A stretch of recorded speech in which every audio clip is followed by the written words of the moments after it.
Hey, Chris. Oh, you're muted. Here we go. How we doing, Dirk? I'm good. I'm good. Just Awesome. waiting Awesome. for JT to come in here. Perfect. How you keeping? Pretty good? Yeah, staying out of trouble. Good. Good. He's a great dude, man. He's so nice. Mm-hmm. Like, And next week we got a pitching roundtable. oh, Scotty. Is he doing it or Yeah, he'll do it. We got Corral, Serrano, Weinstein, and Sean Cole. nice. Nice. And then the week after, we're doing a hitting roundtable with hopefully Dylan Lawson from the Yankees. He's their minor league hitting coordinator. Brian Green from Washington. Oh yeah. He used to be at Kentucky long ago, right? That's Yeah, he's a yeah. great dude. Monty Lee from Clemson. And I'm working on the fourth. Nice. Is are all these are you gonna put all these recordings up at some point, or is that allowed? Or The ones that we record last week we didn't record because Tallarico couldn't have it recorded. He didn't want to take the chance of something being said or somebody seeing something and saying, why did you do this? So why did you say that? Okay. And right now they don't, a lot of these guys don't know what's happening with furloughs and stuff like that, right? So they don't want to take any risks.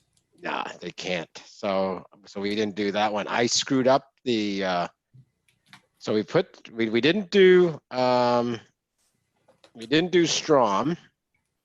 I didn't record it. It was probably my bad. And then I screwed up and accidentally cut out a whole bunch of The a whole bunch of the Griffin one. Hefner's needs to go up and Hills needs to go up. Okay. So, Gotcha. see if JT's here yet. He's not showing up. It's funny, I didn't see him.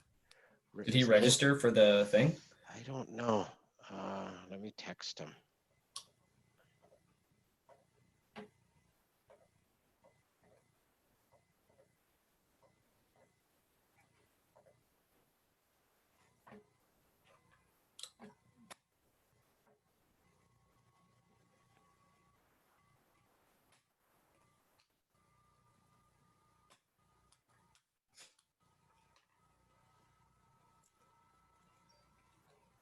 He hasn't sent me a note or anything. Oh, there he is. He's here. Okay. Awesome.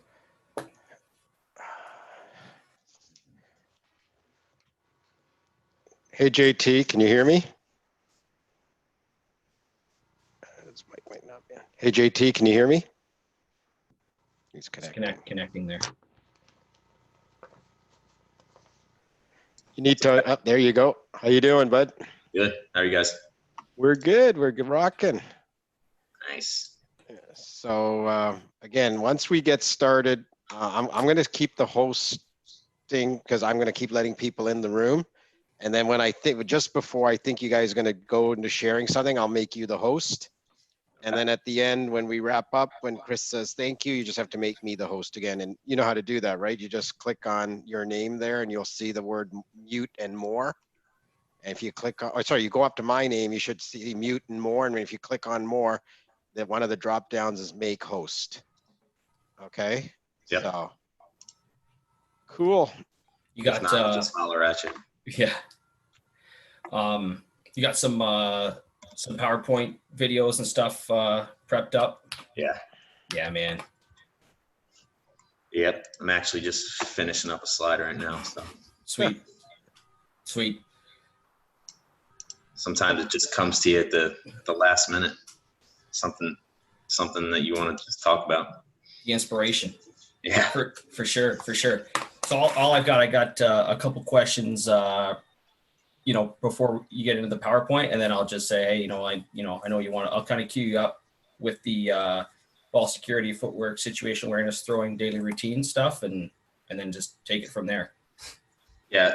If you want to break it up at all, and like if you have a question about anything, as I'm going into it, like if I can explain it further that you think would kind of flow better, that I think that would work too.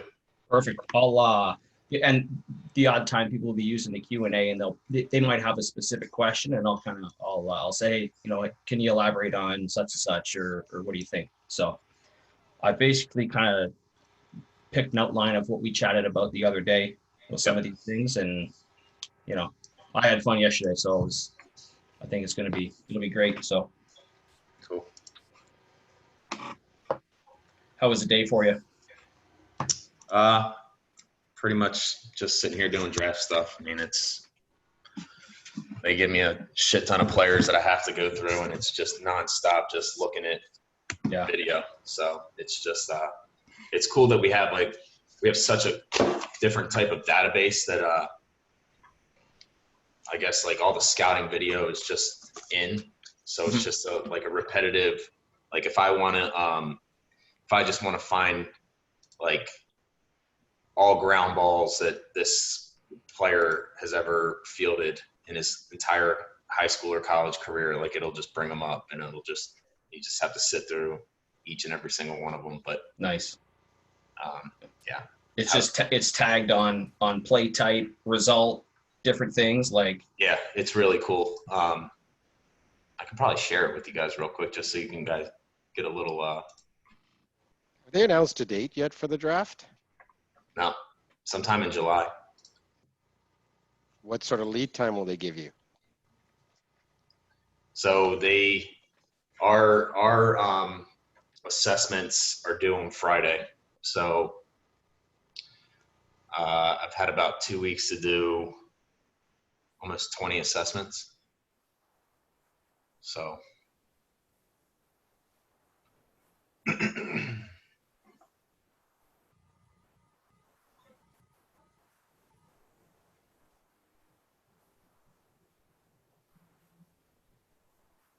Hey, Frank.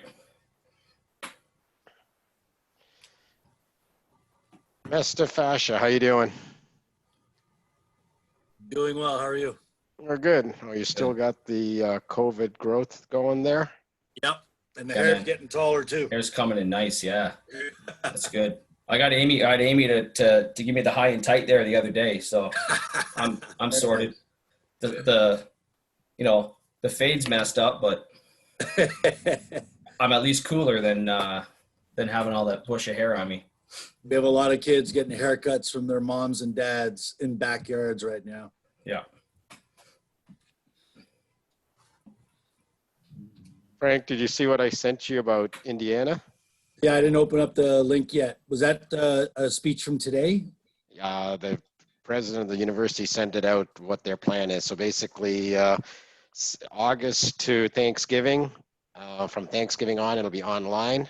So nobody goes back to school after Thanksgiving, which is smart, which is what they're doing. Yeah. Then you go back in January and you go through to May. It says no fall break, no spring break. Okay. Purdue's doing the same thing with respect to people reporting in at the end of August and then leaving at Thanksgiving. And the one thing that they said yesterday, which was different than their initial plan, is that they will make online education available for anybody who chooses not to come back to campus but wants to be part of it. That was good. Okay, I'm going to let everybody in and we're going to get started in about 1 minute. I'll mute myself. Have fun, guys.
Yep. Camera? You might want to put a hat on. No idea where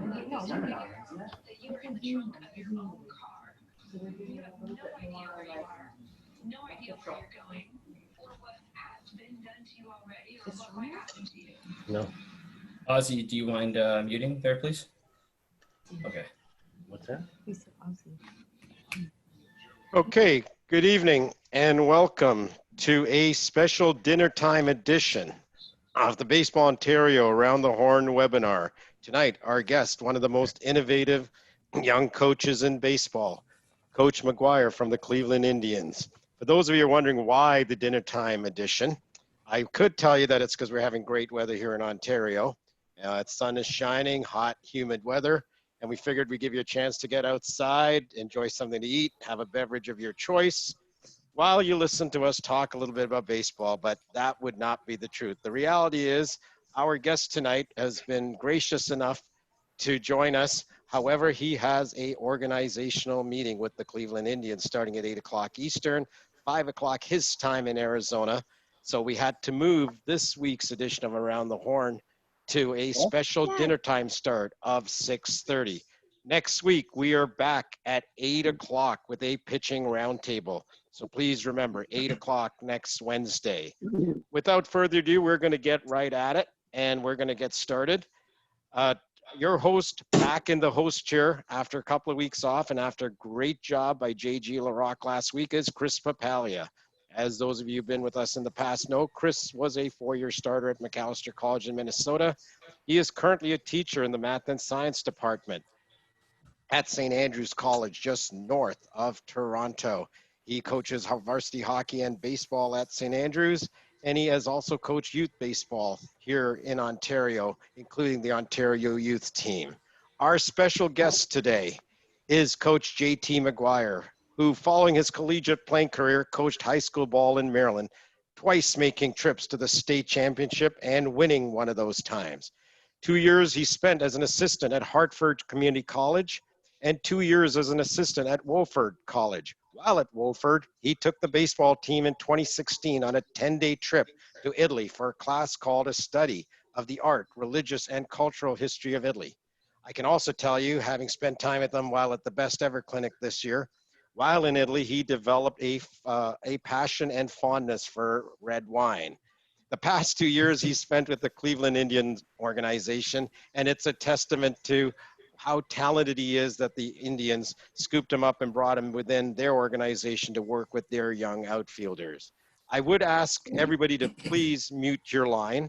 I would also remind everybody, if you want a speaker view in the top right-hand corner, you have a choice of gallery view or speaker view. So if you want to see what's on screen or you want to listen to Coach Maguire only, you can click on speaker view. But please, we ask everybody to please mute your phone. Without further ado, let me turn it over to Chris and JT Maguire. Take it away, guys. Wonderful, Dirk. Thanks a lot. Appreciate it. Much appreciated. We had a chance to chat with JT yesterday, and you know, we saw him live at the Best Ever Clinic in January. Incredible presentation. Thrilled to have him on the call today. Really excited to hear what he does with his outfielders. One of the most detail-oriented coaches out there, and so I think we're going to be really excited to listen to what he has to say today. So, welcome, JT. Thank you, Chris.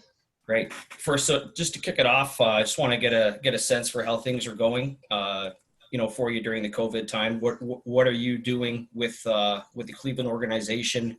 What's the last little bit been? I know you get a call with the organization a bit later today. So how have you been, and what's your day-to-day look like? Yeah, it's been really weird. We got canceled sometime early or mid-March from spring training. So we only got about 3 weeks of spring training in. We were just about to start our games from a minor league standpoint. We were inter-squatting. The following week, we were supposed to play games against other organizations. So we were really gearing up. We were in a really good spot, didn't have any injuries going. And then everything came to a crashing halt, just like everybody else.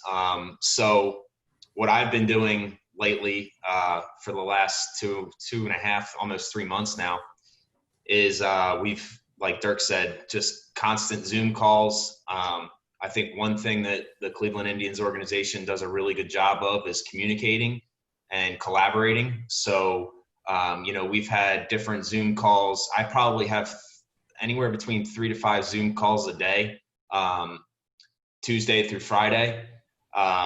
Those Zoom calls consist of just, player development updates, baseball updates, what the possible season could look like, player development, player goals, which I think is really unique of what we do as an organization. Whether we're playing or whether we're not playing, we are still constantly trying to develop our players. And right now, us not playing at all, we're trying to figure out different ways to remotely train our players and still develop them, because it is their career and it's about them. It's great. A player first approach, collaborative. It speaks to some of the core values of what great teams represent. Just to get going into the baseball side of things, I know you've got a new position. The last year you played JUCO, you played NAIA, you've coached high school prep, Division I, Division II, and now you're in the minor leagues. What is important? Tell us about your growth process and your philosophy in development throughout your journey as a coach, from when you started, maybe as a player you thought about being a coach, and how did that sort of seed get planted, and just can you discuss a little bit about that and how it shaped what you do now? Yeah. So like you mentioned, I was a junior college player and then a Division II player. And baseball was just different back then. And I think you older guys that are on the call that are my age can attest to this. It wasn't really about development as much as it is now. So transitioning from a player, I didn't play pro ball. After I finished playing my 2 years at St. Andrews, the Division II school down in North Carolina, I transitioned into being a high school baseball coach, and I coached high school baseball for 3 years. And during those 3 years, I kind of thought about the ways that I was coached as a player and specifically as an outfielder. And the constant that always came up was, whenever we had a defensive practice, it was a bucket of balls and a fungo, and we just sat out in center field, and our coach tried to hit it as far and as hard as he possibly could, and we just chased them down. There was no like real intricacies of the game. So then becoming a student of the game, as far as a teacher, as far as a coach / teacher of it, started to picking out different ways, watching other sports, watching other coaches that taught different positions, and tried to narrow it down to how I could coach the outfielders. And that growth has been constant. Some ways that I thought that were the right way, at whatever stop that I was at, turned out that, sometimes it wasn't the right way. So it constantly gives you self-discovery, self-learning, and trying to figure out better ways and more efficient ways. Just like right now, we're trying to figure out better and efficient ways to train our players. When I'm sitting in Arizona and some of our players are sitting in the Dominican Republic or Venezuela, it's still giving me some type of accountability or some type of creative mindset to try and train an outfielder. How am I going to train an outfielder if I'm sitting in Arizona and they're in Venezuela or the Dominican Republic? How can I efficiently do that? So it's constant learning, constant creativity that I think we all have. We just have to really sit down and tap into it. But yeah, that's kind of where we're at right now.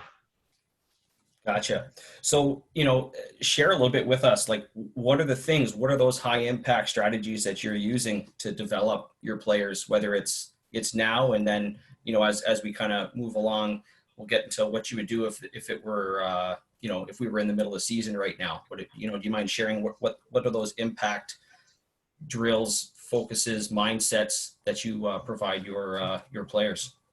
Yeah. So right now, again, like I said earlier, we do a really good job of communicating and collaborating with the players and creating goals for those players. So within each domain of our organization, we have set goals for them. So those players, and it's not us setting the goals for them, it's us collaborating with the player and figuring out what those players' strengths and weaknesses are in each domain. So like the hitting department has their goals for that player, just as much as I would have defensive goals for that player as well.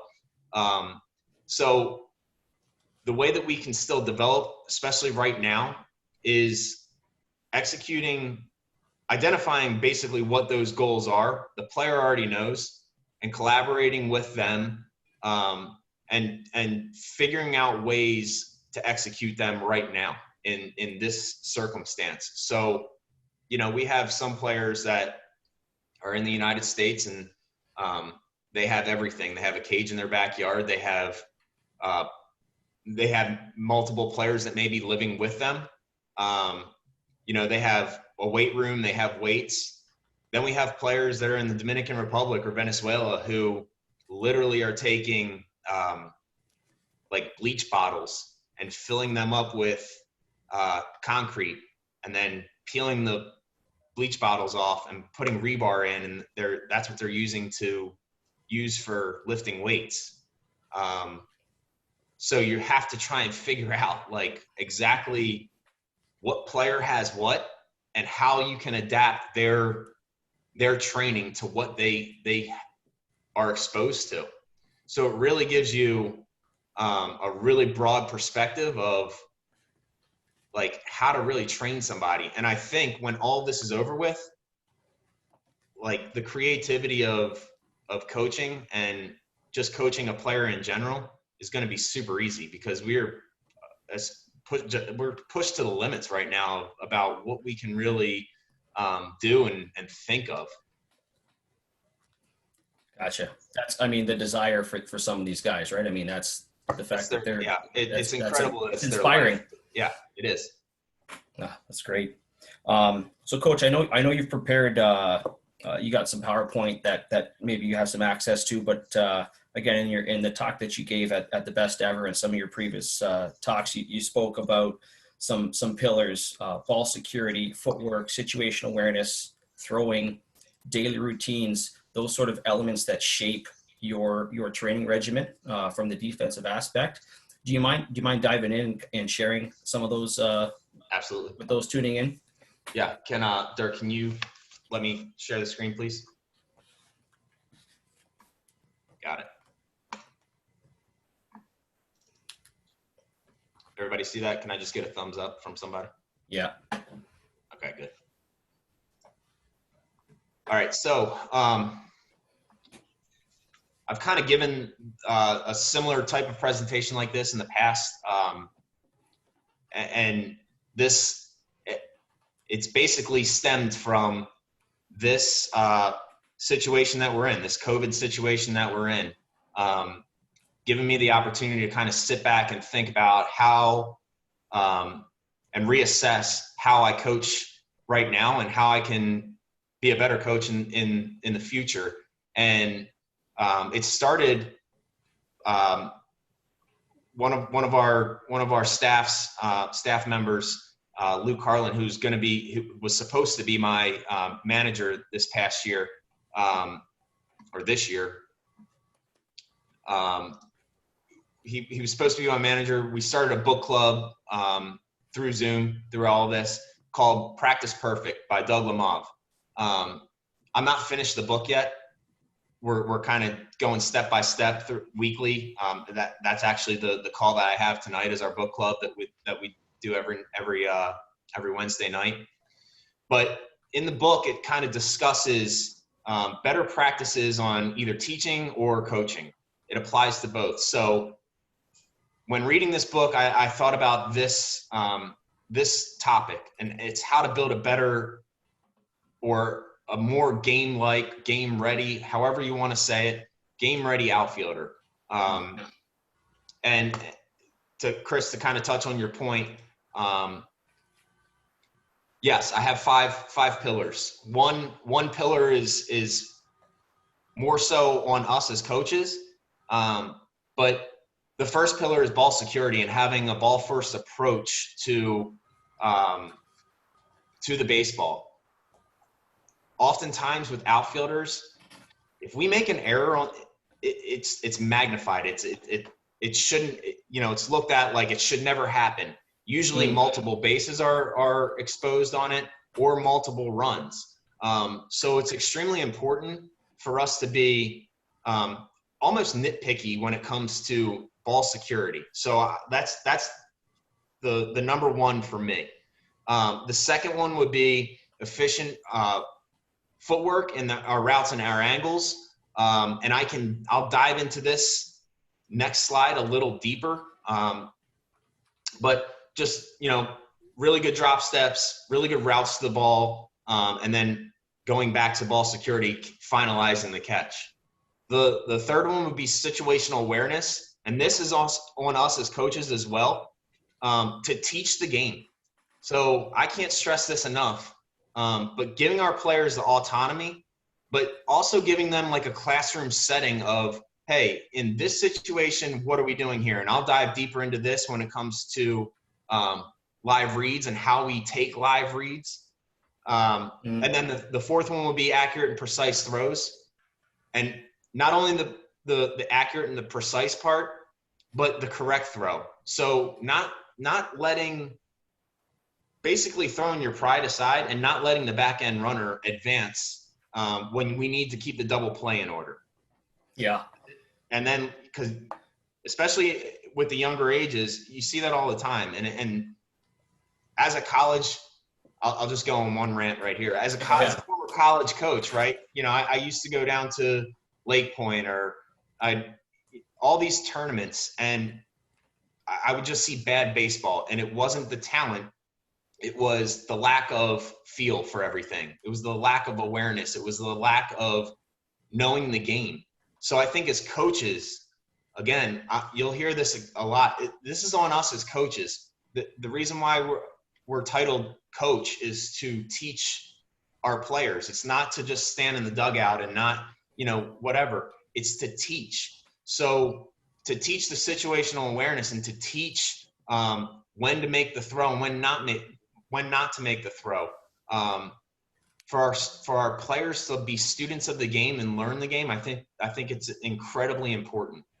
And then the last part, it goes on us as coaches. It's developing. It is the developing part. Developing the daily and the weekly routines of either game-like reps, drills, just putting everything together. So then we'll go into. I'll just talk about this book real quick. Yeah, so it was Practice Perfect. Practice Perfect, 42 rules for getting better. Okay, I put it up in the chat for folks. Yeah, so it's by Doug Lemov, and one chapter or one rule that really stuck out to me is the 80-20 rule. And it's essentially like, so pick 20% of the things that affect 80% of what happens in a game, right? So like if you were to just take a game, that is your giant picture, your movie, whatever. And you take that's your 100%, and you narrow it down to 20%. What 20% of things happen in that game that you can practice on that is like the most I'm at a loss of word right now, like the most critical, right? So when I think about it, and this can vary from level to level, from age to age. So for me, it's glove work, specifically on ground balls. And the reason for that is, at my level, guys very rarely drop the fly ball. They will. Everybody will. It happens. But the most common error is the ground ball, right? The second most common error is the throwing error. But the most common error is the ground ball. So for me, I need to train our players incredibly hard to catch the ground ball. Not so much the fly ball, because the fly ball that's what got them to where they're at right now. They can catch that. What they have trouble with is the ground ball. So then the second part is the footwork. And kind of hit it already, but the footwork in this is the efficient drop step. So when I'm looking at like draft assessments, when I'm doing those kind of things and I'm looking at different players, I'm studying their footwork. The first 15 feet is extremely telling for me. So a guy could get a really good jump and be really slow, that's fine. But if a guy gets a really bad jump and is fast, like it doesn't matter to me because he's going to go in the wrong direction. So the first 15 feet is extremely telling to me. The third one would be routes and angles. So like I'm going back and forth to the main 5 pillars, but I'm narrowing it down. So the routes and the angles. So again, the catch of the fly ball is not important to me. It's getting to that spot. So the first step efficiency, the first 15 feet, that's the footwork part. Then the routes and the angles. How efficient is his route? How efficient is his angle? Is his routes and angles rigid, or is he smooth and everything is transition? Can he adapt on the fly ball? So then we go into the throwing side of things, the throwing error, the arm strength, the arm accuracy, the touch throws. Those are all extremely important, and they show up. This is what shows up in the game. Again, outfielders, they don't have the most opportunities. You know, a shortstop could get 6 or 7 ground balls in a game. An outfielder could get maybe a couple balls in a week. So again, he has to be extremely prepared, you know, with his glove work, with his footwork, with his routes and angles, and with his throwing. He needs to be precise with his throwing. He's not going to get the opportunities to throw like a shortstop or any infielder for that matter. So his, again, everything is exemplified. And then the live look, to wrap it all up, is the live look. It's giving the player the realistic reads on ball trajectory, the realistic reads on the direction that each ball is going to actually take them, getting them to recognize and make a decision. So there's 2 different types of decision factors, right? The first decision factor would be like the situational awareness. Where do I need to throw the ball? The second type of decision making would be, I'm playing right field. The ball, there's a right-handed hitter up, and the ball starts to my right shoulder. My decision should be that it's probably going to end on my left shoulder. So giving them the awareness, and by playing percentages, they're not always going to be right, but you can tell by swings. By playing those percentages to put them in the right opportunity to make the best decision, if that makes sense. Yeah, and I think some of that you'll get to those slides as you go, but you've got the spin trajectory mapped out, so you know how the ball's going to spin off the bat and that, right? Yeah. Perfect. Okay, let's dive in. Let's keep going here. So the next part of this would be creating the plan, right? So I'll get into essentially 2 different types of plans here. So the way that I create a plan is I have 3 to 4 different tasks, right? So I just think of it like starting your car up, right? So I overland a lot. I have a 4Runner. I go places all the time, especially here in Arizona. So I don't just start that thing up and go. Like, I start that thing up, I let it run, and then I go and make my journey. And it's the same thing when you're training athletes. Like, you can't just go into your 3-ball Flaccos where you're just throwing bombs and expecting them to go get it. You have to build them up. So the tasks that I have, we label them primer, which is like starting the car up, right? So this would be your opportunity to hit a lot of different glove work or footwork drills throughout. So a good example of this would be switches. And I'll show you guys all these types of drills. But the way that I narrow it down is, no matter what we do, I want some type of glove work drill or footwork drill to start the day, just to get their mind and their body in the right spot, right? And then I try and find something that I think the focus should be on. And, you know, sometimes it's a matter of who you're working with. Our younger players, I kind of know exactly where they need to go. Our older players, you know, if especially during spring training, when we're walking around in the complex and I see, you know, a bunch of them walking around, hey, what do you guys want to work on today? What do you guys think we should be working on today? You know, I don't know if it would apply to a lot of guys on this call just because of the age discrepancy, but, you know, you're working with guys' careers at that point, AA, AAA, and some major league guys. So to ask them, instead of just like tell them like, hey, this is what we're doing today, to ask them, kind of guide them. Well, you know, I like that idea. I was thinking of this as well. And that kind of creates the freshness, because a lot of the guys that I work with at times, you know, sometimes it's the older guys, you know, they don't want to do the same type of drills that an 18 or 19-year-old is doing. They want to do something more focused or a little more loose. So you have to kind of pick and choose, you know, whatever level, whatever level you're at. So I call that the primer plus. So that's like the meat and potatoes of everything. So I'm cruising on the highway on that one.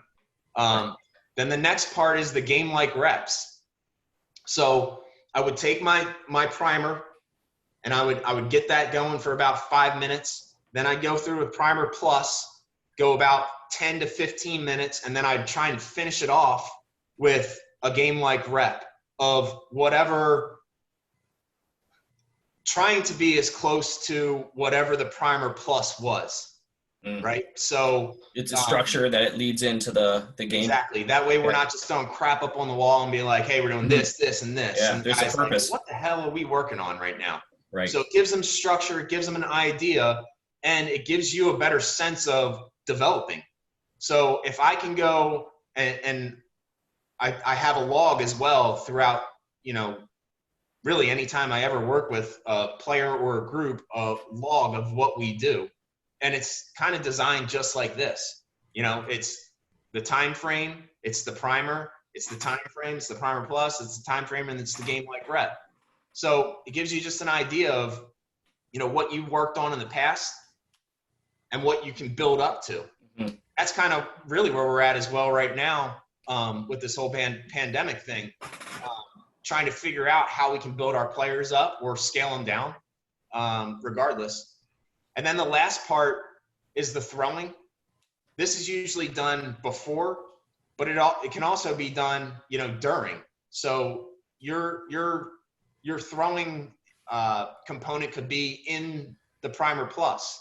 So you could do a drill with the throwing part of the drill, or before your session even starts, like a lot of the times that what we do with the Indians, especially during spring training, is we'll designate different days to throw to bases, and we'll have that on the front end of our throwing or our defensive practice. So we'll designate 5 to 10 minutes of throwing to bases, and then give them a little bit of a water break, and then we'll go into our drill component session, where I most likely will not have them make throws in that session as well. Okay. So they're getting a piece of each aspect every day. They're making sure that they're going to work on something. I also love the fact that you've kind of built in that, the players need to take some ownership over what they want to learn and take some feedback and some reflection time into what they need to improve on. And I'm sure there'll be a question about this. So I'll just hit it in the front end right now. So throwing the bases, I get asked this all the time. Like how many times should outfielders throw to bases? When should they? It's really hard to answer that. You have to know your players, and you have to know the development of your players. So a good example of that is with the Indians, our guys were on a throwing program. So they're on every player is on an individualized throwing program. Now, granted, we kind of bucket guys into like really good mechanics, zero injury risk, okay mechanic, like you pick and choose. So their plan is so individualized that by the time it gets to spring training, they're all ready to go. So some guys may take an entire month off. Some guys may just continue to throw. Mm-hmm. So getting to the throwing the bases part, it's very touch and go as far as like just being broad about it. So for me, all of our guys were expected to come into spring training day one being able to throw to bases. Now we didn't do that. We waited about a week and a half till we actually threw to bases, and it was more touch and feel type throw to bases. So what that would look like would be like, think about it. If you're a left fielder and there's a long single down the left field line, is that left fielder going to make an absolute bazooka throw to second base to get the out to get the out at second? No, that's not going to happen. What is more likely is he's either going to hit the cutoff man, or he's going to try and have like a finesse touch throw where it does one hop to the second baseman, right? So that's just kind of getting the arm ready to go.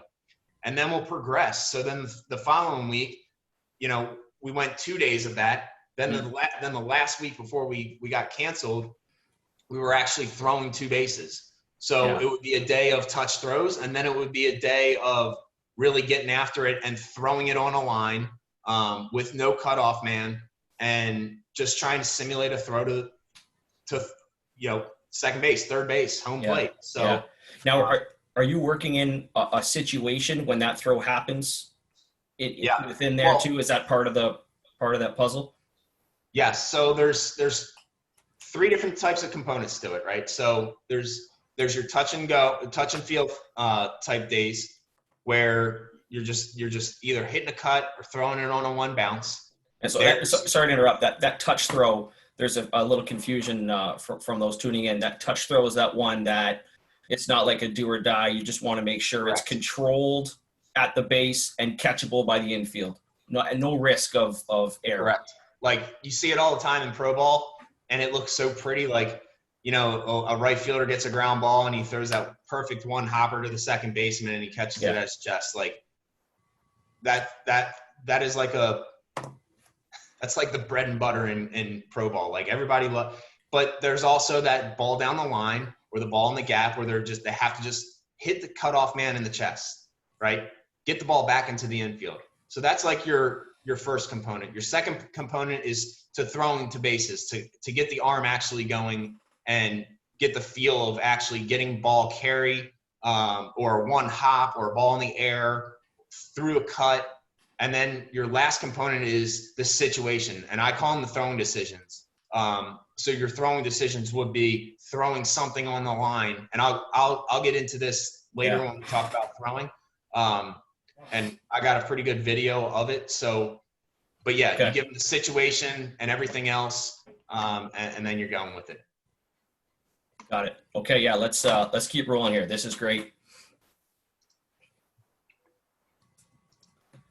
I don't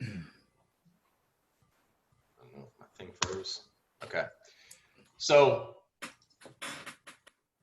oops. Oh, good. While you're queuing this up, quick question about how the throwing progressions may, are you doing the same stuff now in terms of the throwing and the touch throws that you did at Lander and Wooford and that, or has it evolved over time? It's evolved. Okay. It's definitely evolved. It used to be more on the side of less touch throws, just more throwing to bases and situational stuff. And again, in college, you can throw out pitchers to run. It's a little more iffy with that in pro ball. Right. But anytime you can get a player to actually see a runner and being able to make a decision in that standpoint of like, oh, can I really get him, or do I need to hold up here? Gotcha. I think that's extremely beneficial. I'll get into that in a little bit. Perfect. Okay, pre-pitch. So, pre-pitch. Extremely important, especially in pro ball. Pre-pitch routine and awareness.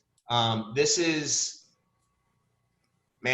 like if you talk to any defensive guy, this is where it all starts. It's going to be the deciding factor. It's the whole byproduct of either getting to a ball or not getting to a ball.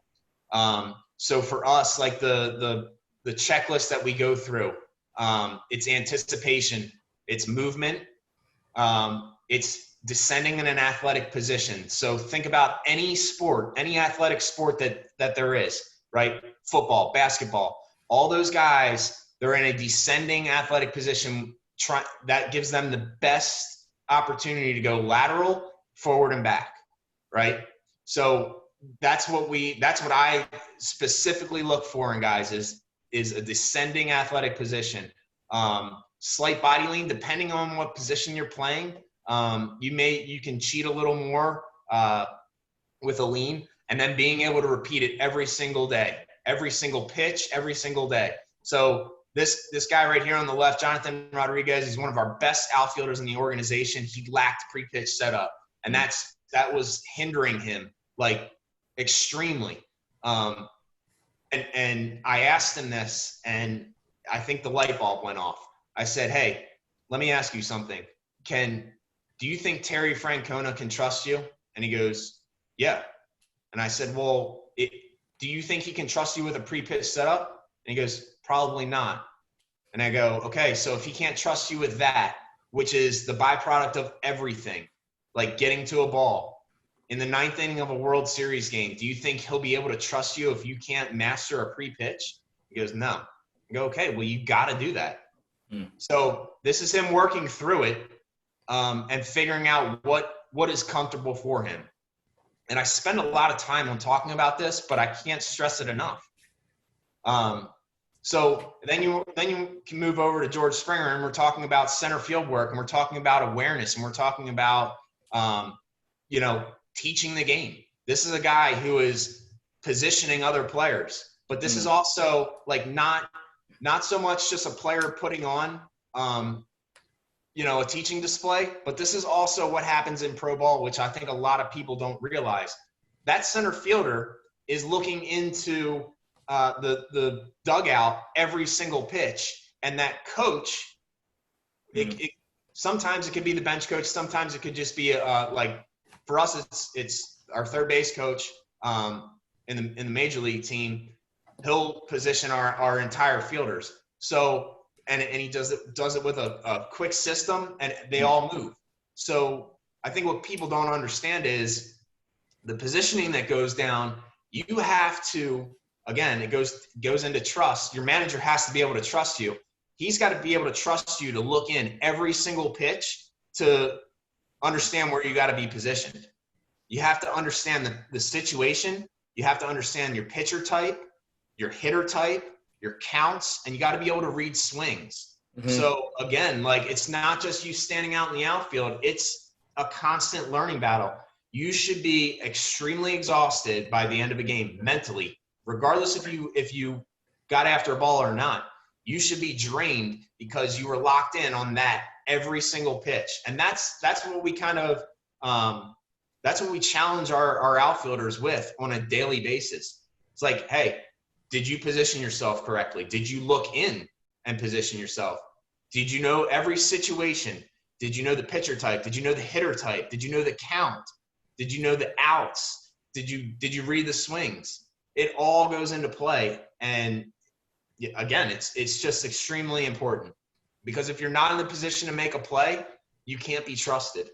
And it's brutal, honestly. Yeah.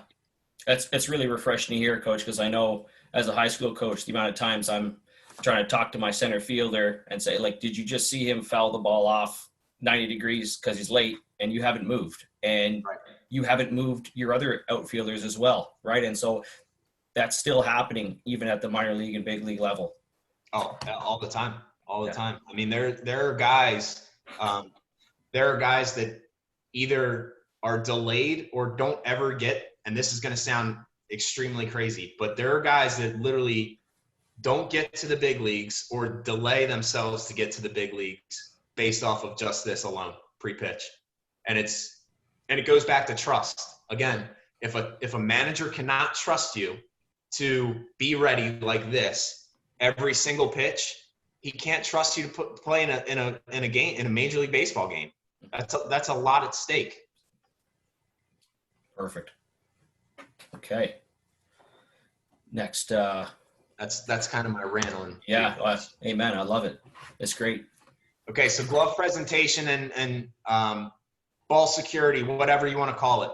So different types of glove presentations. On the top left, you have your ground ball approach. So the way that, again, I'm not going to dive super into detail about how we coach ground balls and what our footwork is exactly like. But the reason why I like this video is because a lot of times I get a pushback from other coaches or players or whatever, talking about well, if you field it with your glove side leg back, your glove depth is going to be incorrect. It's going to be too deep and you're not going to be able to see it. Well, that may be true, but to me, majority of times it's most likely a hip thing. So just watch the hips on the top left. We talk about our glove presentation and our posture. Okay, so Okay. my posture in that top left is awful. But when I fix it, now my hips are in line. Now my glove just naturally falls in front. Mm. So again, like you can compare it to any other sport. Like if let me see if I can freeze this. So if I'm in that position right there as a basketball player, I'm gonna get torched. Torched, yeah. If I'm in that position as a football player, I'm going to get run over, right? If I'm in that position right there, I'm probably in a better position to make a play. So not only is it giving us better athletic positions, but our posture is better as well.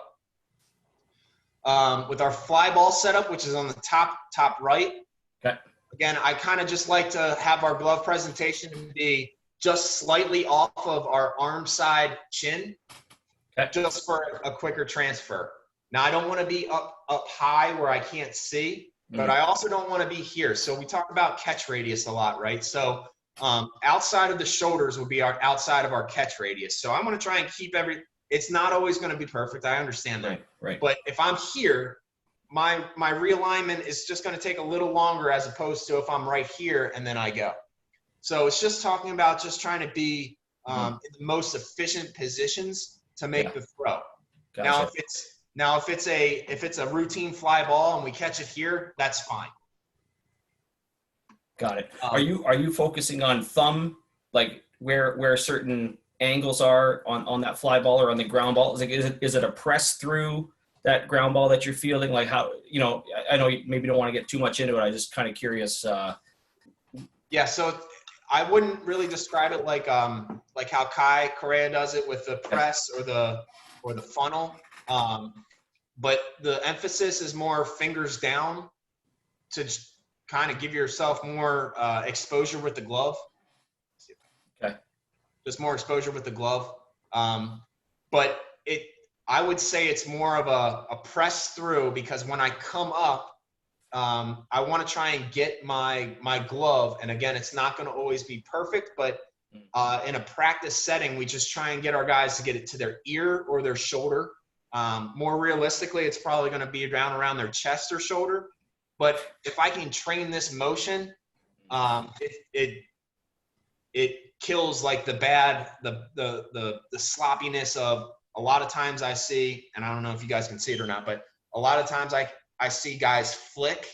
So like they'll field it outside their body and they'll flick. Yeah. And their transfer will be below their knees, which is awful. Or they're literally flip the ball to themselves at a low transfer rate. So again, that just we're trying to clean up just the sloppiness and the bad mechanics of it. Bottom left, we have backhands. So backhand and switch foot backhand. So this is going to be dictated on the speed of the ball or the speed of the runner. The one on the far left is going to be a rake through, like an infielder would. This will be a ball that you can essentially get around. Or the way that I like to just describe it is, think about a left fielder going down the left field line area. He can rake through, slower runner, probably keeping him at bay at first base. The second one is a switch foot backhand where he's got to kind of like bust to the line, replace his feet, get the ball back into the infield as quickly as possible. And then the last part is just your standard glove side spin. Try and keep that catch rate and the catch radius in like the glove side instep. It's not going to be perfect all the time, but the reason why I really like hopping over a hurdle here. Yeah, you got a little hurdle there, huh? And it's super easy. I think it was like $1.50 that I made from PVC and stuff. Yeah. Yep, just PVC pipe. And the reason why I like to do that is to try and replace the feet, because oftentimes that play, think of a right fielder down the right field line, ground ball, trying to get the ball back into the infield. Oftentimes that ball pushes them away from the play, their momentum. So we're just trying to keep their momentum centered in the ground and get the ball back into the infield. Awesome. All right, you got switches, I think, coming up next here. Yeah, we have switches. So this is part of our primer or glove presentation drill. I do this drill every single day, just to start it. Our guys actually like it a lot. So there's 4 different variations, 4 different glove presentations. So the top, I'll just start from the top and I'll work my way down and around. So the top will be all rolled ground balls. The presentation of the glove will be neutral, glove side, backhand, and then switch foot backhand. And then you can do the same thing on the bottom, which is just a short hop. Same type of glove presentations. Gotcha. The top right is like I call it a long hop, but essentially you're just lofting the ball to them, but they're simulating in their mind, unless you have like tennis balls or something, that it's just a longer hop that's bouncing to you. And then the last one is a line drive or a fly ball. All the same type of glove presentations. And it just, again, it gets the glove, the mind, and the body, especially the lower half, in sync with everything.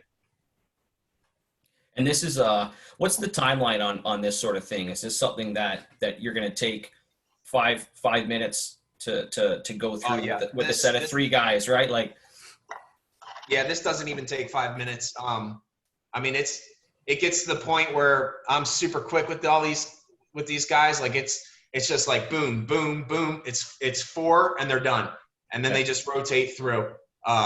So I can knock this out in probably depending on how many rounds you want to go, but yeah, 3 or 4 minutes. Perfect. Okay. But extreme focus. It's got to be extreme focus on catch and footwork. It just can't, just because we're spending a minimal amount of time doesn't mean the intent. And this is the thing with a lot of this stuff is, and I'll walk into a drill or a training session and I'll say to our guys, all right, guys, we have 5 reps today, or we have this today. I don't care like what happens, the intent has to be super high. Like just because the drill may seem easy, the intent has to be super high. So if you miss a ground ball, like that can't happen. It cannot happen today because your intent has to be super high today. And they keep each other accountable too, I bet. Oh yeah. I tell you what, I love working with our Latin guys. I mean, they are so, from the youngest age all the way up, they are so focused and it bleeds over to our American guys or our English speaking guys. So the culture is it's phenomenal. It's competitive every day. And oftentimes I don't ever have to really say anything when something goes down. It's just like it's already handled. Yep, yeah. Awesome. Next we got, just to give you a sense of time, it's 7:18, just, or I guess, is that 3:18? 3:18. 4:18. 4:18. So gotcha. Okay. So progressions, I'll just kind of blow through this one. This is just it's assembly line essentially. You can take the top part of the progressions and then you can manipulate it throughout for left and right. So it will be a ground ball. Essentially what this is doing now is taking your switches and progressing it into something bigger, amplifying it. It's giving you more of a live ball. You can do this rolled, thrown, or you could do it with a fungo. You can do it with a hack attack with different types of spin. But regardless, like this is just like the blueprint of it, and you can expand upon it. Same pace, depth variation. This is an awesome one. So again, you get back to like your ground ball approach, and I've had a lot of discussions, heated or non-heated, with people about how I like to teach ground ball approaches. I think you can do it one way. I honestly, truly do. Regardless if it's just a ball that you're throwing from guy going first to third from a right fielder, or the game-winning run with a guy on second base and hit the center field and you got to make the throw home. I've seen it all. I've done a lot of, and I'm not pumping myself, I've done a lot of studying on this. So when I get the argument, it kind of like fuels me a little bit, because I truly believe that you could do it one way. It's about your glove timing. It's about your hop selection, and it's about your glove presentation. So for this is the same pace ground ball at 4 different depths. And my challenge to these guys is to get your glove timing correct, get your footwork correct, and get your hop selection correct. So again, like it's the same pace, whether it's a ball completely deep or right up on you. And you have to try and pick out that correct hop and get your glove timing and your footwork down pat. And this is something that, you know, with enough repetition, the body starts to figure out what its optimal footwork and spacing is for timing. That's the idea. Absolutely. Got and it. there's different ways that you can manipulate this drill. You can just do it just how I did it here. You can do it with a situation with a throw. So, hey, every single one of these balls are do or die. Figure it out. Figure out how your body is going to align and how your glove presentation is going to be.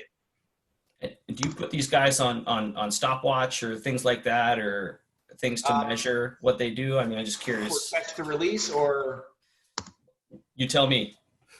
Not all the time. Okay. I try and I would say majority of the time, no. If there's something glaring, yeah, but more so it's just, we just want clean mechanics. Got it. I'm not going to get into this. This is fun. But here we're talking about exchange time and expectations. So again, like coaches can look at catch to release times and say like, oh, we need to be in this area. I think it's really hard. The thing that I've realized in pro ball is there's a lot of individuality, and to compare one player to another, it's really tough on the player. It's really tough to like develop after that. So what I suggest for players is to be in this 75th percentile, whether it be on ground balls or fly balls. So for fly balls, for this exchange rate in the 98th percentile, that's extremely quick, but doable. But again, this doesn't take into account of accuracy and strength. The ground ball section, this is extremely hard to accomplish. I've done studies of like just testing myself, testing my former college players, like putting them into like all different kind of scenarios when I'm putting them on the clock like that. And it's just really hard to do. So anywhere in between like the 75th to like the 65th percentile for ground balls is where I really like to have our guys kind of hover around. Because that's them not speeding up. That's them getting their same efficient footwork in, but still with some pace to them. Got it. And then here you can just see like your longest exchange times and then your shortest exchange times. And again, like it doesn't take an accountability of like accuracy and strength. Like Acuna could have the strongest arm in the world and get away with a 1.9 or not. Right. Same with Cooper. He could have like the weakest arm in the world, but his exchange time is super quick and it works for him. So again, like I don't like to really, pinpoint or pigeonhole a guy into a certain area, but like it's the same thing with like when I think about base running. Hey, if you want to be great, you have to kind of put yourself in this position right here, or else you're not going to be great. Like these numbers show for it. Yeah. And are these all on where they're going to make a play sort of thing? This isn't on like a casual throw. These are all on competitive plays, right? Yeah. So that's great. It's almost half, from the 98th percentile to the 50th percentile. It's a half a second difference, right? It's double the time. Crazy. Yeah. Okay. So then we get into the, still thinking about the 20, that was like all the glove presentation stuff. That was the ground ball work. That was the fly ball work. Now we're talking about the footwork, right? So like the drop step side of things. So I used to be really conventional, like, okay, guys, we're going to go at a 45-degree angle to our right. I'm going to throw the ball over to your right, and we're going to catch. Then we're going to go to our 90-degree to the right. Like the more games that I watch, the more that I see just especially now with more hard hit balls. The guys are hitting balls extremely hard now, and they're hitting them at a higher pace of fly balls. So we need to work on our routes and our angles, but more specifically our footwork and what actually happens in a game. So if you can see my cursor, I don't know if you can see my cursor, but bottom right hand corner, this video is what happens all the time. So initially, the first read is not always the correct read. So this is what we practice in a game or practice in a training session. And then this is what this is what you see in a game. It's the exact same thing. So again, like instead of your conventional training of doing, drop steps to your right, we still do that at times, but more so we are training randomly or we are training ugly, to the point where it's like, hey, okay, guys, we're going to go and just think of all different types of scenarios. And our guys absolutely love it now, where they used to think like I was absolutely crazy. Like, hey, we're going to step in with our right, and then we're going to go back to our left. We're going to step in with our right, and we're going to go back to our right. We're going to flip our feet. We're going to, like, do all kinds of crazy stuff like that. But because that's what happens in a game. So let's train to be more realistic in a game than not. And if you ask your players more time than not, hey, how many times do you guys get the correct read here? And if they're really honest players, and if you have a really good relationship with them, they'll all tell you, like, I don't ever really do that. Like, I'm more so like dropping to my right and then going to my left. But then this kind of goes into the decision-making part of things with the batted ball profile, which I'll get in a little bit. Got it. While you're queuing the next slide up, someone asked about the pro step. Do you mind briefly describing it if you think you have time? Yeah, I mean, let me just find it real quick. So again, this is the pro step. I'll just briefly hit on it just for time's sake. So this is the pro step. Just watch the feet here from Brantley. It is literally like you're stepping behind. So my arm side leg is going to step behind my glove side leg. My toes are going to be tight to my heels.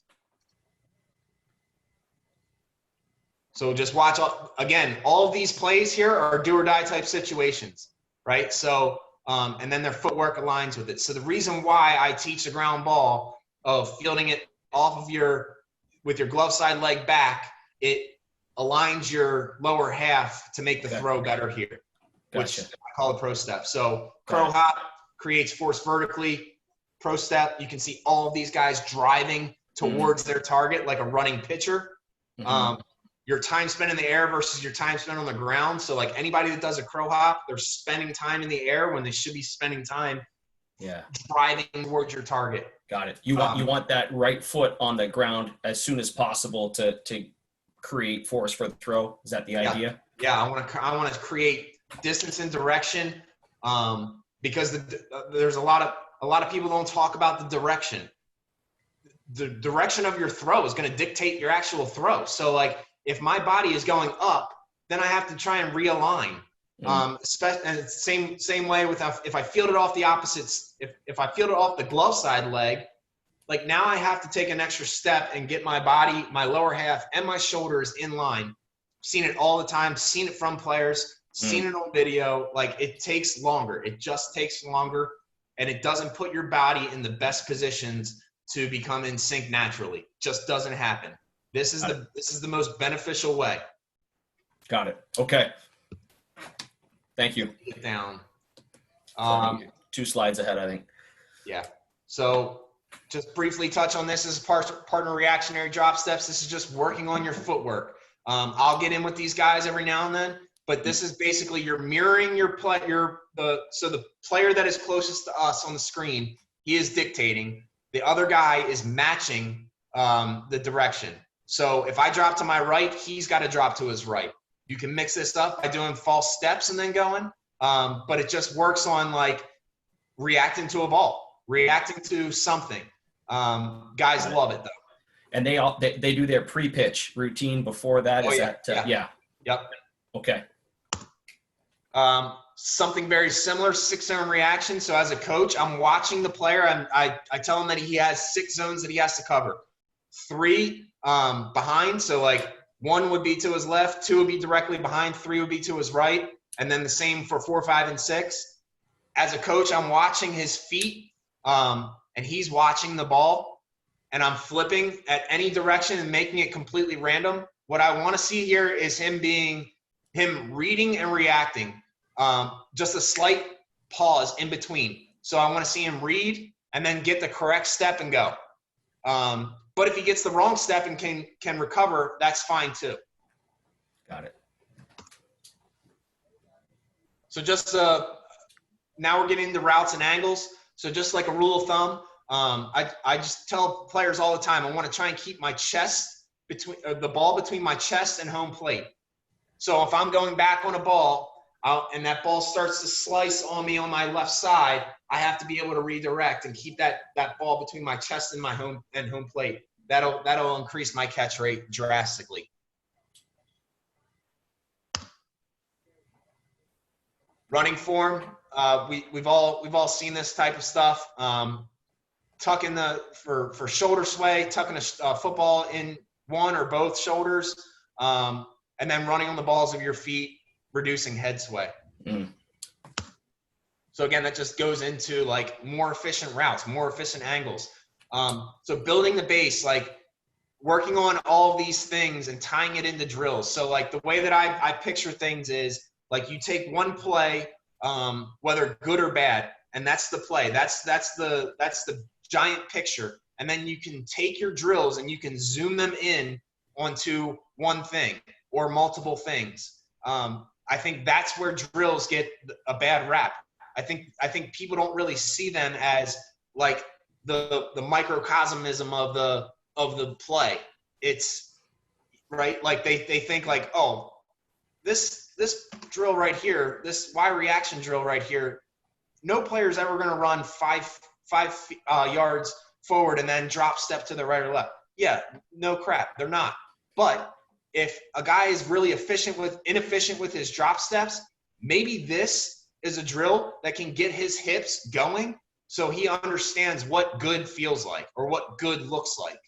So yeah, like you have to understand where the drill is coming from. Okay.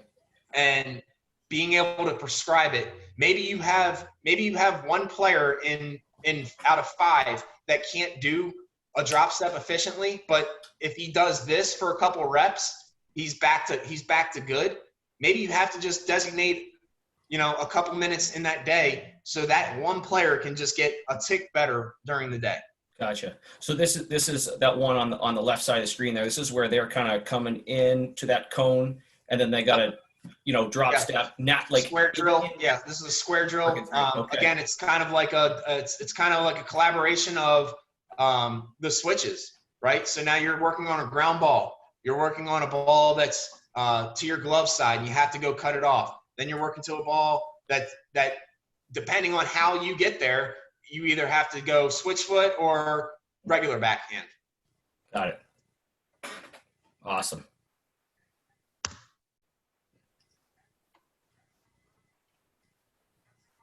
So this is like the unique part of things. And I like throwing this kind of stuff in, especially for you guys up north. I think it really can relate to you guys. So using I don't know if there's any kids, crappy weather on here to your advantage. Like think about all these little things. Think about games that you play in the rain, in the winter. Somebody mute their mic, please. In the rain or the winter, the snow, sun, wind, whatever. And you expect your player to make a play when it's raining, and they make an error, and you get ticked off at them. Like, did you ever take a wet ball in a drill and tell them to throw? If your answer is no, you have no business getting mad at them. You have no business of getting mad at a player if he's never done sun drills or light drills or high sky drills. So you have to understand that you need to train ugly at times. You need to give them visual constraints. Hit balls over fences where they're standing on the other side of the fence and they have to read and react really fast and go. Simulate the wind. So this drill right here is basically simulating wind-blown balls. So these are like they're jugs, foam balls, and you just I launch this thing with a racket and it dances all over the place.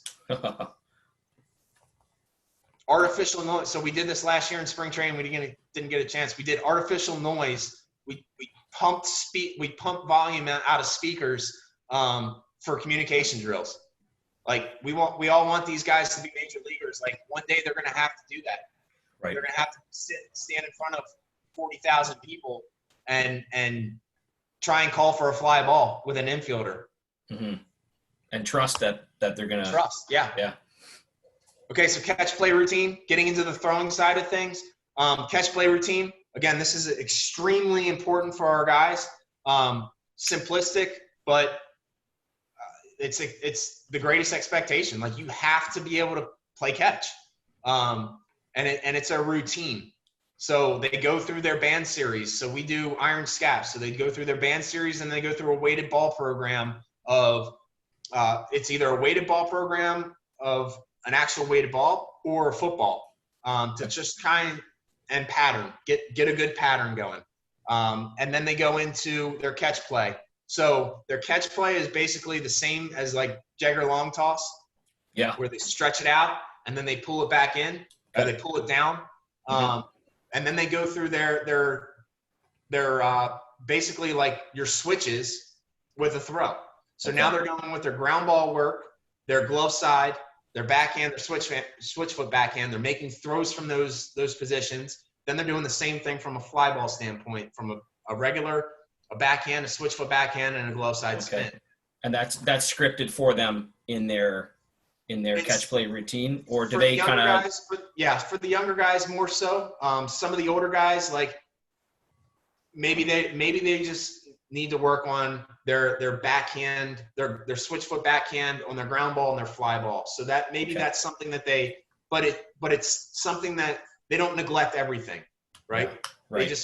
They just have a better focus on different things. If I'm coaching high school and I'm coaching college, I'm scripting them out to do everything because they need to be better at all those. And again, intent, right? Like this isn't something that you're just going through the motions on. Yep. Massive intent. And then as well, like, say they're pulling it down and they're at like 180 feet or they're at like 200 feet.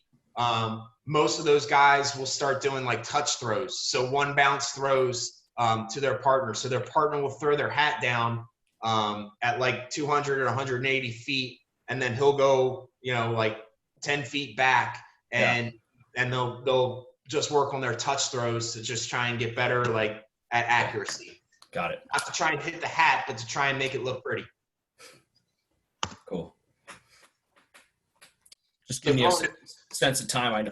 It's we're 38. Good. Yeah. Okay. Good. Awesome. So throwing the bases. So man, none of these are playing. So this on the left, this is called 3-throw series. So 3-throw series is basically like your touch or throwing, like it depends on what you want to do. So this could be a touch throw day, or this could be a day where you throw through 2 bases. So on your top left, you're simulating a long single down the line for the left fielder. You're simulating a ball at a player at the center fielder in his lane, he's throwing to third base, and then in a player's lane to right field, throwing home. Series 2, think about like a first to third situation. Guy on first, ball hit to the left center gap. Guy in left field cuts the ball off. He's got to throw it to third. Center fielder in his lane throws home. Right fielder out of his lane down the right field line to second base, trying to cut down a double or keep it to a long single. And then series 3, you're working a ground ball or flat whatever. In a player's lane in left field, throwing home, splitting the gaps in center field, and then in a player's lane to the right fielder, throwing to third. In all of these videos, which aren't playing, but they're playing now. So this is when I was at Lander this day, and we do this now with the Indians as well. This day, we anchored all 3 catchers that we had at bases, and they simulated making tags. Okay. So the catchers are doing a play at the plate sort of thing in their head, and the outfielders are doing their job throwing to their base. Yep. So it's it's one drill, 2 separate, like completely separate mindsets, 2 separate drills for both. So yeah, our catchers were working on receiving balls and making the tags with sliding dummies. Got it. Oh, that's awesome. And are you going off hack or fungo or like player on a tee or what? You can do either one. It's better if you just have, if like I'm in the center here by the mound and I'm just rifling balls. Okay. It actually is really fun if you can get it to, like, if you have 2 or 3 fungo hitters. Yeah. And you have no cutoff guys, and you're just like, the fungo guys are designated to the one spot, right? So I'm hitting to the left fielder, you're hitting to the center fielder, and Dirk's hitting to the right fielder. Gotcha. And we got balls flying all over the place, but they're all like in their separate throwing lane. So it's awesome. Yeah. And it's barrel control for the hitters too, right? Like they have to, that's awesome. Rollovers will kill you in this one. And someone else maybe. Yeah. So this other one is called the D drill. So this gives situational awareness, scripted, but also works on their type of throws. So this is, I'll go through it. This is going to be a fly ball in the player's lane. He's throwing home. This is going to be a ground ball where he's working to throw to third base. Then you're going to work a ball that he's cutting off to the left, like to the left of him, and he's throwing to the cutoff man going to third. This is a dead ball that he's planting his foot, his hand in the ground, throwing to the cut at home. He's cutting the ball off in the gap here, hitting a cut to third base, and then dead ball, simulating like up against the wall, hit your cut to second base. So you can flip that drill. Yeah. But it works on, like, again, we talk about like awareness of like when to make the right throw. So like if I were to tell him, if I weren't to script it, like how would that look? He'd probably try and throw every single one on the fly to the base, right? So you have to kind of understand like where the player's mind is, and then you got to corral them, right? And just basically be like, look, you have 0% shot of getting the guy out here. So I just want to let you know that. So let's keep the double play in order. One question, quick. At what point does the outfielder adjust from, urgent throw to touch throw? Like, what's their mindset? If I'm thinking, how do I know if this runner's not going to try to turn a single into a double? Like, if you know what I mean? Like, is there a point where they say, okay, I'm going 100% to have an urgent throw, and then I see he shut it down. Now I'm going to go to a touch throw. Like, what's their body language, and when do they make that decision? Yeah, I think you always have to be on go and aware. I think, it's harder for us to do this with the Indians just because of like you're dealing with a lot of different players. You're dealing with money, and like if you get a guy injured, that's not good. In the college level or the high school level, I think it's way more realistic. But and we used to do this at Wofford and Lander. We would take a ball and a tee, and I would take either pitchers or extra infielders or extra outfielders, and we would literally just rifle balls out to the outfielders. And I would tell like the guy that was running, like, hey, extend this here, or stop and go, or just Cadillac it into first base. And it's actually a really good base running drill as well as a good outfield drill, because it does exactly what you were talking about. It simulates like that outfielder has no idea, like a ball down to a routine ground ball to the left fielder, and say some guy just kamikazes it out of the box and goes to second base. Like, what's his reaction going to be? Right. So to test that kind of stuff, I think that's super beneficial. Awesome. So talking about decision making, 90-90 rule that I have is it's essentially like to just simplify it in general is keep the double play in order. But to like dive deeper into it is like, as an outfielder, a ball in your lane, which if you look right to the right here, this is a ball this is what in your lane and this is what out of your lane looks like. Okay, so in your lane would be arm's length plus 2 to 3 feet. Like that's something that I can take a shot on. So in a ball that's in my lane, like these two balls here for Puig, a ball in his lane, he's got to be 90% sure that he can make a throw to get the lead runner. If he is not 90% sure, if there's more than 10% doubt, then he has got to give up that 90 feet and keep the double play in order. So at this point right here, it was already 3-0, like it was 2-0. This ground ball made it 3-0. And then he tried to make the extra shot, and then it was 4-0. Yeah, so, and there's a guy on second. And there's a guy on second. And the same thing here, bases loaded, 1 out, tries to make the crazy throw here. Like now the double play is not in order, and right, so keep Candy double play. Maldonado. Yeah. What's that? Candy Maldonado. Yeah. Us Jays guys, yeah. Just keep the double play in order. Yeah. Don't try and be the hero. Put the pride aside. It's extremely hard to do. I had trouble doing it as a player, but like just do it. Is that something that you reward as an organization? You say, hey, great decision, because a lot of times everyone wants the outfield assist. That that's the big play, but keep that 90-90 rule. That's the big play too, right? Yep. So is that something that you reward as a coach? Absolutely.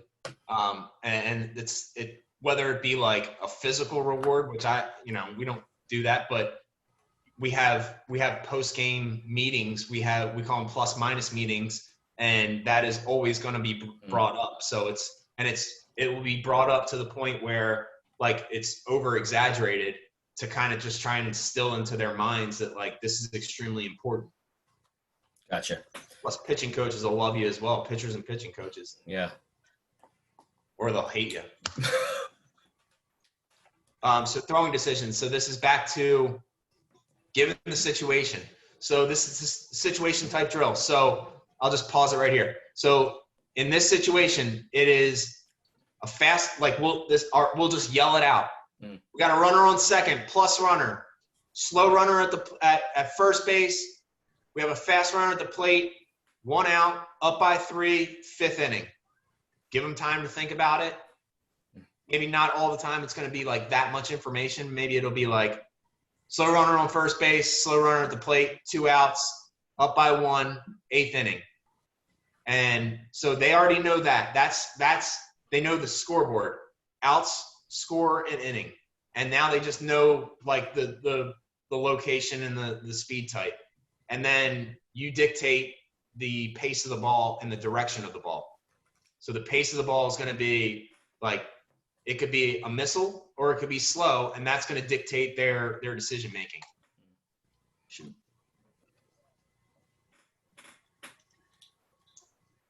So this is a ball that takes into the left, has to go back, touch throw into third base. Touch throw, okay, yeah. Another touch throw.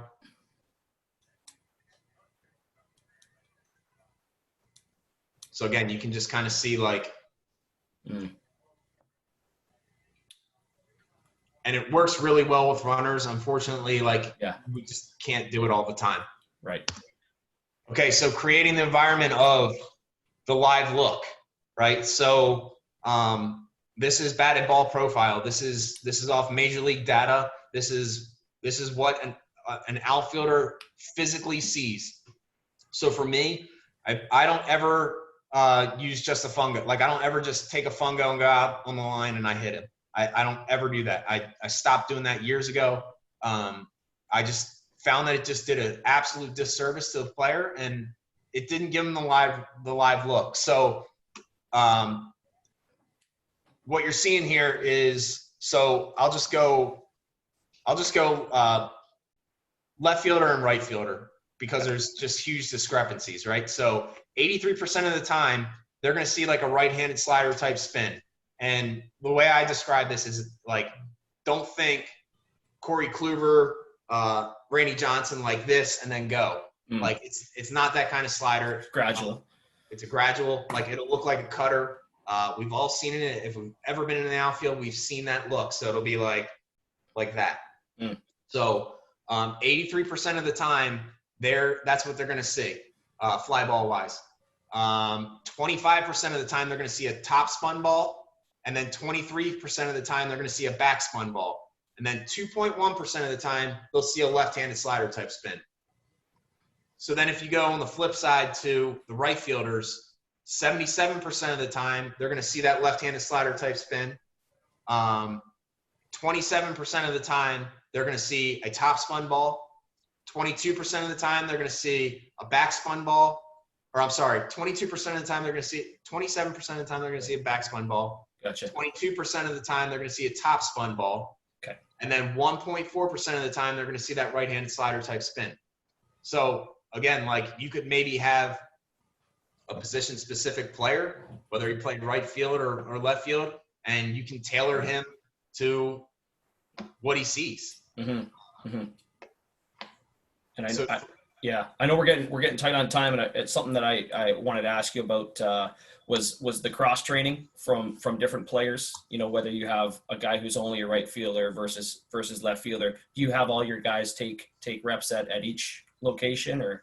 Yeah. So at the minor league level, like we expect all of our players to play multiple positions. So throughout their career, up until like AAA or the big leagues, they're expected to play all spots. So it's something that they need to see. And again, this kind of builds into their decision-making process of, what they're going to see. What they're going to see in game, right? So back to their footwork. So if I'm a right fielder and I see that ball, if it's a left-handed hitter, and I go back to what I said earlier, left-handed hitter, and he hits a ball that starts on my right side, like it's probably going to end up on my left. So maybe not drop to my right initially, maybe drop to my left because it's a lofty fly ball and I can see that spin and I'm in a better position to make the catch. Got it.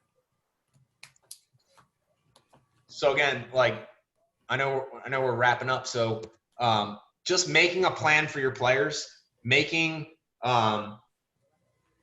actually, I'm going to get into one more thing because I got to do it. Yeah. So the live look, back to, different types of scenarios and different ways to train them. So with the different types of batted ball profiles, I use the hack attack for that. And there's ways that you can manipulate the dials for that. So again, like our hack attacks are a little older. So mine's not going to be the same as what everybody else is going to be. Just make sure that it's a gradual fade or a gradual slice or a good, like a realistic top spun ball or back spun ball. I can't really tell you what that is going to look like, but you kind of have to manipulate your own machines with that. But giving guys a realistic read of working on their pre-pitch and working on ball flight simulations. So I hit off the tee a lot with our guys. One of my good friends in our organization, who's also an outfielding coach with me, he is a left-handed hitter. So there will be days when we're both together, and I'm in the right-handed batter's box and he's in the left-handed batter's box, and I am only hitting to the right fielder and center fielder, and he's only hitting to the left fielder and center fielder to get that inside spin Yep. on the Okay. And then there's different ways to work with your live read. So this bottom left is working on different depths, And right? is So that BP reads? Is that what that is? that's BP reads. Yep. Okay.